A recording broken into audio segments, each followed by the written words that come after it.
Hello बच्चों, let's start the question. The question is let alpha belongs to R be such that the function f of x equals to cos inverse 1 minus the fractional part of x का square sin inverse 1 minus the fractional part of x upon fractional part of x minus fractional part of x का cube और x not equal to 0 है और x equal to 0 पर function की value alpha दे रखी है continuous at x equals to 0 पर where the fractional part of x equals to है x minus the greatest integer function of x।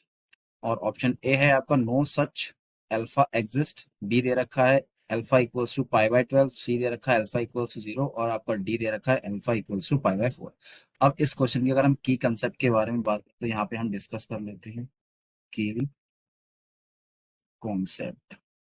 तो की कॉन्सेप्ट में सबसे पहले आपको पता होना चाहिए कि जो डिफरेंशिएशन है यानी कि D over D x cos inverse x का जो डिफरेंशिएशन है वो क्या होता है आपका माइनस का 1 अपॉन में अंडर रूट 1 माइनस का एक्स स्क्वायर होता है। और आपकी जो लिमिट की कंडीशन है वो भी पता होना चाहिए। अगर हमारे पास लिमिट है और आपका एक्स टेंडिंग टू 0 है और दे रखा है उन्होंने कि साइन एक्स वाई एक्स दे रखा है तो इसकी वैल्यू हमेशा 1 होती है। और एक लिमिट की कंडीशन है कि left hand limit right hand limit और फंक्शन की वैल्यू इक्वल होगी तभी वो कंटिन्यूअस होगा। तो यहाँ पे मैं लिख दे रहा हूँ जैसे कि लिमिट अगर एक्स टेंडिंग टू आपका ए पॉजिटिव और फंक्शन है आपका एफ ऑफ एक्स और equals to limit x tending to आपका ए नेगेटिव और एफ ऑफ एक्स दे रखा है और इक्वल टू में एफ ऑफ ए, यानी कि जो फंक्शन की वैल्यू है वो क्या आनी चाहिए, इसकी सारी इक्वल आनी चाहिए तभी वो फंक्शन क्या होगा आपका कॉन्टिन्यूस होगा। तो ये कंडीशन आपको पता होनी चाहिए। अब क्वेश्चंस की तरफ बढ़ते हैं। यहाँ पे सबसे पहले मैं इसको सॉल्व करता हूँ और यहाँ पे मैं राइट हैंड लिमिट लेके सॉल्व कर रहा हूँ। ओके, स्टार्टिंग में तो मैंने क्या ले लिया राइट हैंड लिमिट। अब राइट हैंड लिमिट में क्या है हमारे पास की जो लिमिट है वो आपकी क्या है एक्स टेंडिंग टू 0 पॉजिटिव की तरफ जा रही है, फंक्शन को मुझे उसको सॉल्व करना है। तो अगर जैसे ही पॉजिटिव की तरफ जाती है तो हमें पता है कि जो फ्रैक्शनल पार्ट ऑफ एक्स होता है वो greatest integer function of x किसके है जो क्वेश्चन में दे ही रखा है। ठीक है, और ग्रेटेस्ट इंटीजर फंक्शन की वैल्यू क्या होती है आपकी 0 होती है। ठीक है, तो यहाँ से मुझे फ्रैक्शनल पार्ट ऑफ एक्स का जो वैल्यू मिल जाएगा वो क्या मिल जाएगा आपको एक्स मिल जाएगा। तो हम हर जगह रिप्लेस कर देंगे जहाँ पे फ्रैक्शनल पार्ट है तो ये मिलेगा आपको लिमिट एक्स टेंडिंग टू आपका 0 पॉजिटिव और ये मिल जाएगा कॉस इनवर्स 1 माइनस का एक्स स्क्वायर हो जाएगा और यहाँ मिलेगा साइन इनवर्स 1 माइनस एक्स मिलेगा और अपॉन में आ जाएगा यहाँ पे एक्स माइनस का एक्स क्यूब हो जाएगा। इतना समझ में आ गया। अब मैं इसको सॉल्यूशन करूंगा। अब देखो मैंने क्या करा, अगर मैं 0 रिप्लेस करता हूँ तो इसकी वैल्यू मुझे क्या मिल जाएगी पाई बाय 2 मिल जाएगी क्योंकि साइन इनवर्स 1 मिल रहा है ना। तो 1 क्या होता है साइन में पाई बाय 2 होता है तो मैंने पाई बाय 2 बाहर निकाल लिया। इतना समझ में आ गया होगा। अब देखो जैसे कि हमारे पास क्या क्या बचा हुआ है limit x tending to 0 positive बचा है हमारे पास cos inverse 1 minus x square बचा है और अपॉन में एक्स माइनस एक्स क्यूब बचा है। अब क्या करते हैं जैसे कि मैंने यहाँ पे लिमिट पुट किया तो मुझे यहाँ से कंडीशन मिल रही है 0/0 की।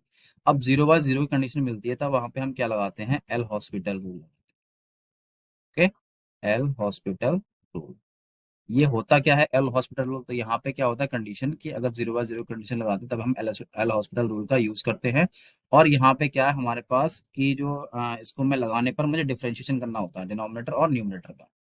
तो ये आ जाएगा आपका पाई बाई 2 डिफरेंशिएट करते हैं इसको हम limit x tending to 0 cos inverse का आता है माइनस का 1 अपॉन में अंडर रूट आ जाएगा 1 माइनस एक्स स्क्वायर का क्या हो जाएगा होल स्क्वायर हो जाएगा।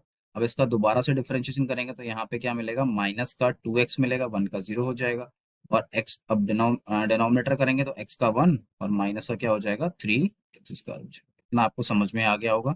माइनस माइनस क्या हो जाएगा आपका प्लस हो जाएगा 2 से ये वाला 2 कैंसिल हो जाएगा तो हमारे पास क्या बचा पाए limit x tending to 0 positive चल रहा है यहाँ पे। अब यहाँ पे इसको मैं ब्रैकेट्स ओपन करता हूँ तो ब्रैकेट ओपन करने पर मुझे क्या मिलेगा 1 माइनस यहाँ पे 1 और प्लस का क्या हो जाएगा एक्स की पावर 4 और माइनस का क्या मिलेगा 2x स्क्वायर मिलेगा। इतना समझ आ गया होगा आपको। और यहाँ पे मिला है आपको 1 माइनस का 3x स्क्वायर मिला। ओके, अब यहाँ पे देखो ये 1 से 1 कैंसिल हो जाएगा और सारी वैल्यू क्या हो जाएगी नेगेटिव से पॉजिटिव। तो मैं यहाँ पे लिख देता हूँ pi limit x tending to 0 positive और यहाँ पे मिलेगा आपको एक्स और अपॉन में हो जाएगा अंडर रूट में 2x² माइनस का x की पावर 4 मिलेगा यहाँ पे। इतना समझ आ गया होगा। और बचा क्या हमारे पास 1 माइनस का 3x²। अब देखो यहाँ से मैं x² में कॉमन ले लूंगा, जैसे ही मैं कॉमन लूंगा तो रूट निकालूंगा तो वहां से मुझे x मिलेगा। तो पाई आ जाएगा लिमिट x टेंडिंग टू 0 और x अपॉन में आ जाएगा x, और ये मिलेगा यहाँ पे 2 माइनस का x² मिलेगा और यहाँ पे 1 माइनस का 3x²। अब देखो x से x तो कट गया, लिमिट लगा दूंगा तो ओनली √2 बचेगा, तो यहाँ से इसकी जो वैल्यू मिलेगी वो मुझे क्या मिल जाएगी, पाई/√2। इतना आपको समझ में आ गया होगा। अब हम क्या करते हैं, लेफ्ट हैंड लिमिट को सॉल्व करते हैं। लेफ्ट हैंड लिमिट को, अब जैसे ही मैं लेफ्ट हैंड लिमिट को सॉल्व करूंगा तो हमारे पास लिमिट क्या हो जाएगी, x की लिमिट है वो क्या हो जाएगी, 0 से नेगेटिव की तरफ जाएगी। जब नेगेटिव की तरफ जाएगी तो हम बोल सकते हैं कि x minus the greatest integer function of x equals to किसके होता है, फ्रैक्शनल पार्ट ऑफ x के होता है, कि इसकी वैल्यू मुझे फाइंड करनी है। तो यहाँ से जो वैल्यू हो जाएगी वो नेगेटिव मिलेगी, तो यानी ये हो जाएगा x+1 equals to great fractional part of x मिलेगा। तो इसकी जगह पर रिप्लेस कर दूंगा x+1। तो ये मिलेगा आपको limit x tending to 0 negative हो जाएगा। ये मिलेगा कॉस इनवर्स 1 माइनस का यहाँ पे आपका x प्लस का 1 का होल स्क्वायर हो जाएगा।